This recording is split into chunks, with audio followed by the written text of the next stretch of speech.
Сәлем достар, бүгін біз сіздермен өте жеңіл дайындалатын тіске басар дайындаймыз. Салаттың орнына немесе кез келген уақытта тамақтың қасына қосымша таңғы асқа өте жақсы келетін тамақтың түрін дайындаймыз. Сонымен бізге қажетті нәрселер: құймақ керек, дайын базардан сатып алсаңыз, үйде дайындасаңыз да болады. Қызыл балық, семга, яғни тұзға піскен, және қияр, сүзбелі ірімшік деп айтамыз, творожный сыр. Осы нәрселер керек, және одан ары қарай өте оңай дайындаймыз. Мынандай қалтаңыздың болуы міндетті емес, болса тіпті жақсы. Мұндағы ірімшігімізден алып, ішіне салып аламыз.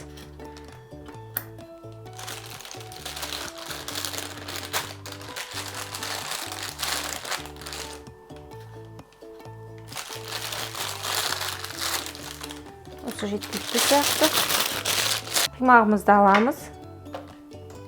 Бір шетін тегістеп кесеміз. Мұндағы бөлігі бізге қажет болмайды.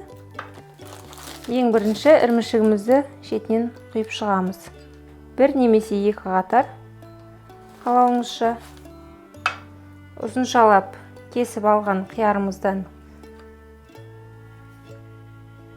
саламыз. Және қызыл балықтан саламыз.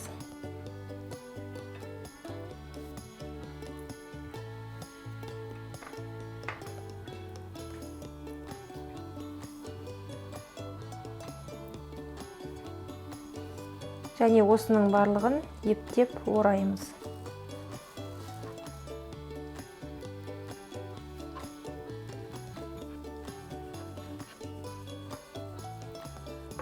Бір бөлігі дайын. Келесілерінде дәл осылай жасап шығамыз.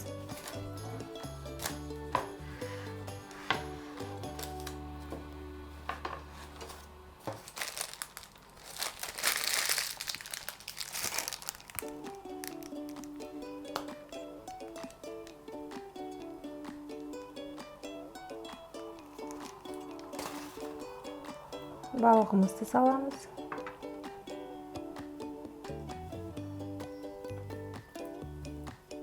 Және қиярды саламыз.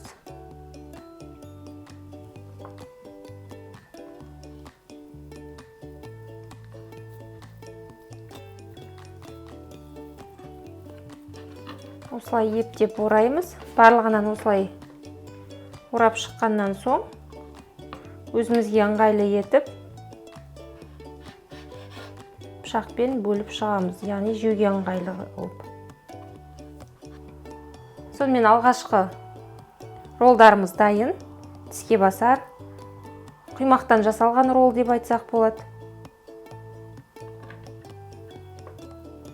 Қалауыңызша сәндеп, әдемілеп қоюыңызға болады. Сонымен біздің тіске басарымыз дайын. Өте жылдам әрі тез, өте дәмді. Қазір жеп көреміз. Өте дәмді таңғы ас, дәмді тамақтың қасына қосымша, ыстық тамақтардың қасына. Осындай тіске басарымыз дайын.